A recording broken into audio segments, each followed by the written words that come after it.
Assalamualaikum warahmatullahi wabarakatuh. Perkenalkan, nama saya Putri Hayatun Husna dari kelas SIBI 19 pagi. Di sini saya akan menjelaskan UTS part 3, UTS Big Data part 3. Kita langsung saja.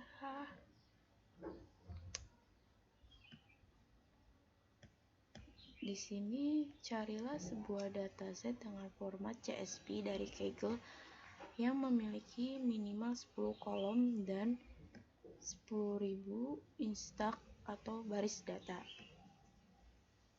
Di sini saya sudah mendapatkan data dari Kaggle yang terdiri dari 12 baris kolom dan terdapat 1.599.000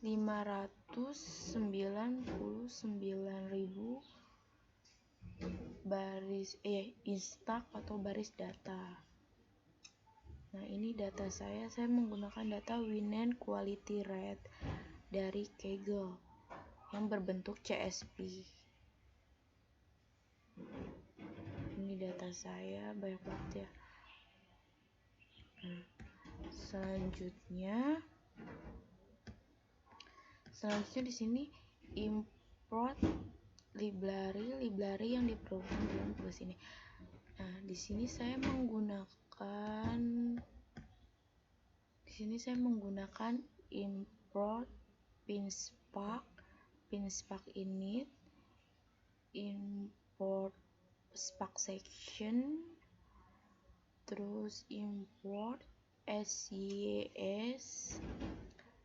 Nah, import pinspark di sini yaitu digunakan untuk mencari direktori yang nantinya dapat diimport ke dalam Jupyter Notebook. Pinspark init di sini yaitu digunakan untuk menentukan lokasi PySpark yang sudah terinstall. Perintah ini memanfaatkan letak direktori di sistem variabel Spark Home yang telah dibuat sebelumnya. Nah, kita jalankan. Selanjutnya di sini ada import spark section. Import spark section di sini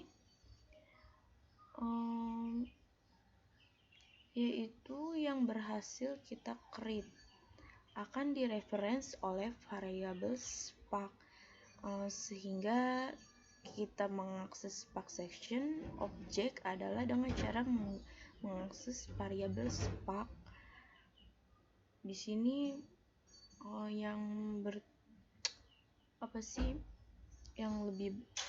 spark section di sini di mana library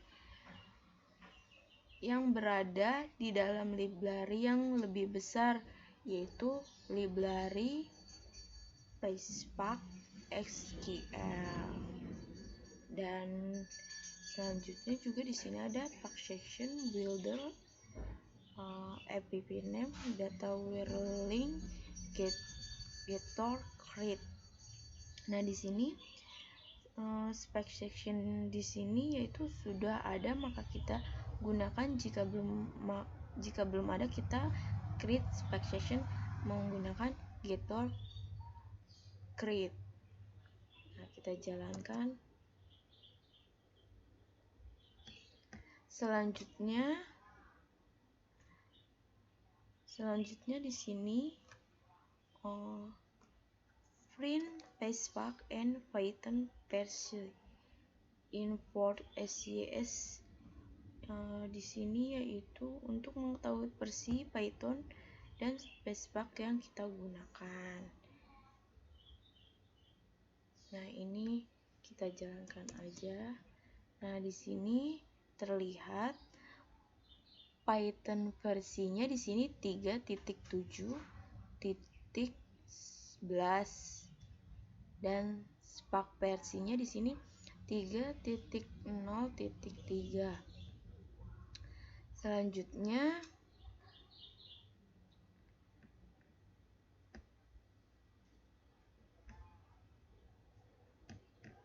Dan selanjutnya baca file yang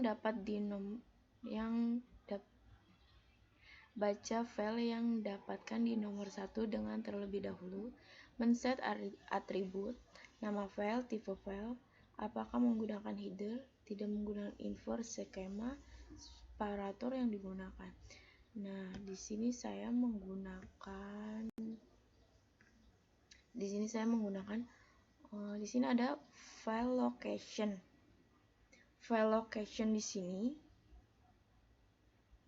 digunakan untuk mengetahui versi Python dan Spark yang kita gunakan. Nah, di sini saya menggunakan dataset dengan judul Inequality Rate CSP. Kita jalankan. Selanjutnya di sini juga ada file type. File type di sini yaitu menyimpan tipe dari file atau dataset yang kita gunakan. Tipe yang kita gunakan adalah tipe CSP. Dan selanjutnya di sini juga ada inverse schema. Inverse schema itu untuk menyimpan nilai false atau untuk variabel inverse schema, type data dari setiap kolom adalah string, dan saya di sini inverse schemanya menggunakan false. Selanjutnya di sini juga ada freeze row is header. Freeze row is header di sini yaitu dengan nilai ini kita dapat membuat baris pertama dari dataset menjadi header. Nah, freeze row is header di sini saya menggunakan a true. Selanjutnya ada delimiter. Delimiter di sini contohnya delimiter di sini merupakan separator atau pemisah dari satu data dengan data yang lain di dalam dataset. Nah, contohnya seperti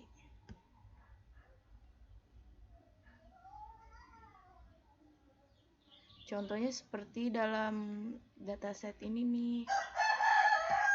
Contohnya seperti ini, ada pemisah. Misalnya pemisahnya itu kayak garis, dan saya di sini menggunakan koma. Di dalam dataset saya di sini menggunakan koma. Ada yang menggunakan garis, tapi saya menggunakan koma. Nah, jadi delimiter di sini saya menggunakan koma. Selanjutnya di sini ada script yang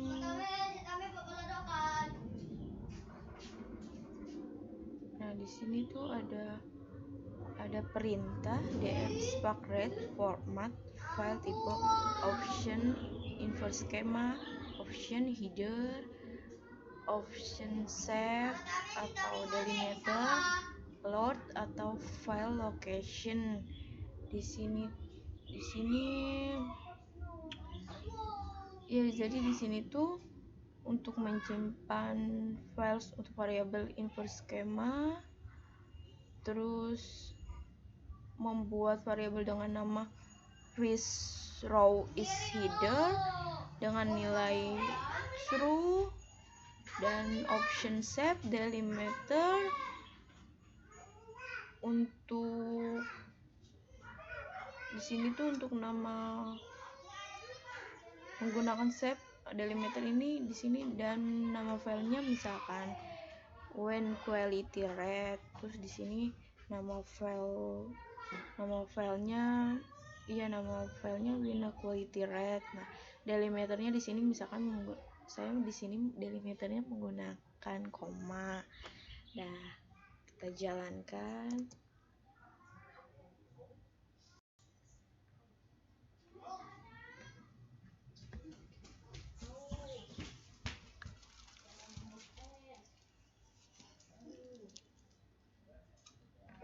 Selanjutnya tampilkan metadata atau skema yang digunakan. Saya di sini menggunakan print metadata, DF print schema. DF print schema di sini digunakan untuk menampilkan tipe data semua kolom beserta informasi apakah data ini di dalam kolom tersebut dapat bernilai nol atau tidak. Kita jalankan. Nah, di sini terdapat true dan tidak ada null. Ada null label, kebanyakan true sih. True string. Terus di sini tipe datanya bernilai string. Banyak kan string. Nah, selanjutnya saya tampilkan jumlah instak. Nah, selanjutnya saya akan menampilkan jumlah instak.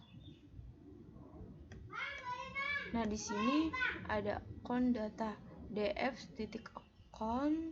Di sini itu untuk mengetahui df account ini untuk mengetahui beberapa banyak instak atau beberapa banyak baris data yang terdapat dalam dataset.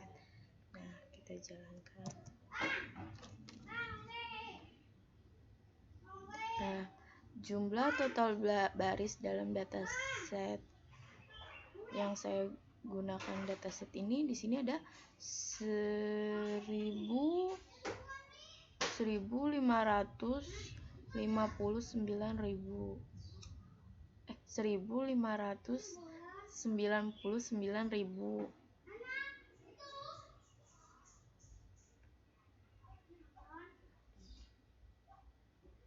Nah, selanjutnya tampilkan semua kolom dan berikan penjelasan data apa yang disimpan dalam setiap kolom yang digunakan.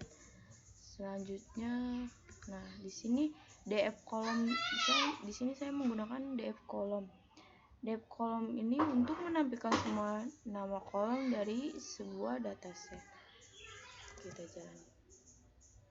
Nah, di sini terdapat fixed acidity, volatile acidity, citric acid, residual sugar, colorides, free sulfur dioxide, total sulfur dioxide, density, pH, sulfates, alcohol quality. Selanjutnya, pilih 6 kolom yang akan digunakan dalam proses selanjutnya. Simpan dalam sebuah list dan menggunakan metode select. Pilih kolom-kolom ini.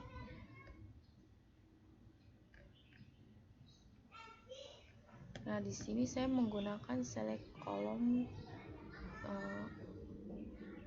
fixed active, volatile acid, citric, residual sugar, colorides, free sulfur dioxide, dan total sulfur dioxide, density, pH, sulfates, alcohol quality.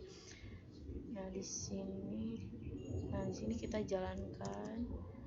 Lalu di sini ada df.show. Df.show di sini menyimpan semua kolom dari dataset. Kita jalankan.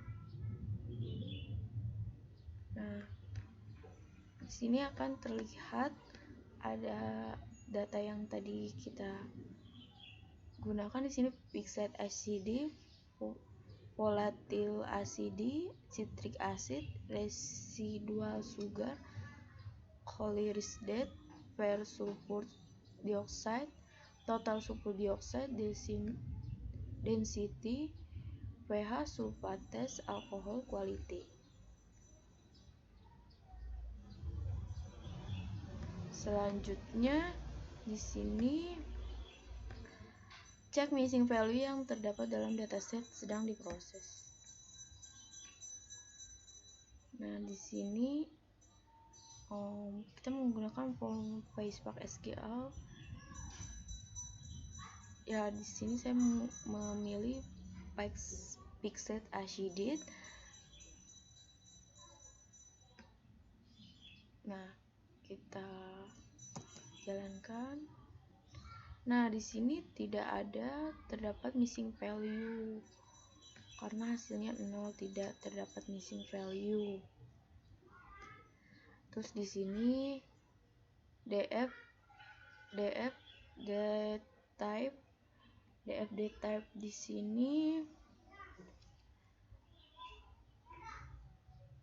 menampilkan tipe data dari setiap kolom. Nah, di sini tipe datanya string,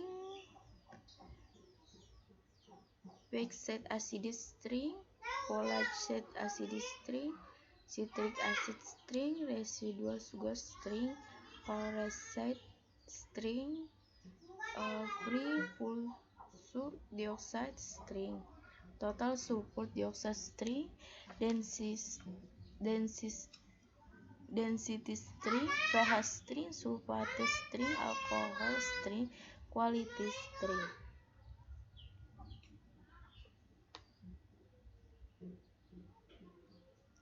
Nah, selanjutnya saya akan menghapus drop kolom untuk menghapus satu atau beberapa kolom dari dataset. Nah, di sini saya mendrop kolom listnya. Di sini saya mengambil Pixset Ascended, volatile acidity. Lanjut, di sini drop kolom, kita drop. Nah, di sini ketampil yang akan kita hapus 2 kolom, Pixset Ascended dan Polacite Acidity. Nah, selanjutnya kita akan df1 akan menghapus 2 kolom yang tadi kita gunakan, yang kita pilih tadi 2 tuh, Pixset Acidity dan Polacite Acidity. Nah, di sini kita akan menampilkan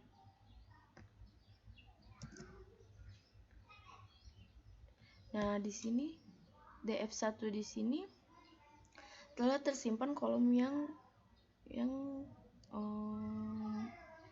di sini tuh gimana ya, df1 tuh kayak ini tuh hasil yang udah kita hapus tadi tuh, Pixset Ascended itu nanti di df1 udah nggak ada gitu. Nih di df1 di sini kan citric acid, adanya residual sugar, Coresite, free sulfur dioxide, total sulfur dioxide, terus density, pH, sulfates, alkohol, quality. Nah, jadi kan tadi kita kan tadi mau ngapus Pixset Acidity dan sama Volatile Acidity. Ini kan pemberitahuan drop kolom list di sini tuh diberi pemberitahuannya itu kayak kita mau ngapus Pixset Acidity sama Volatile Acidity.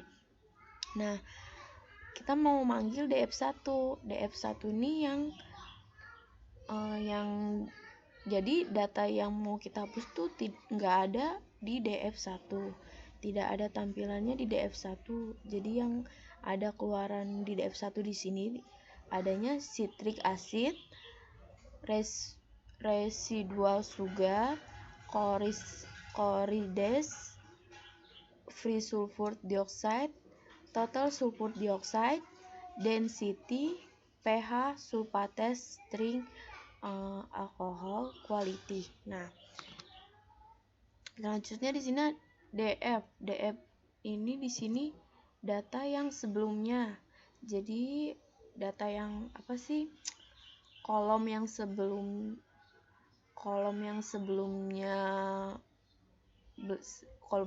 dihapus tertera di sini. Jadi akan terlihat di sini kalau kita manggil DF nih.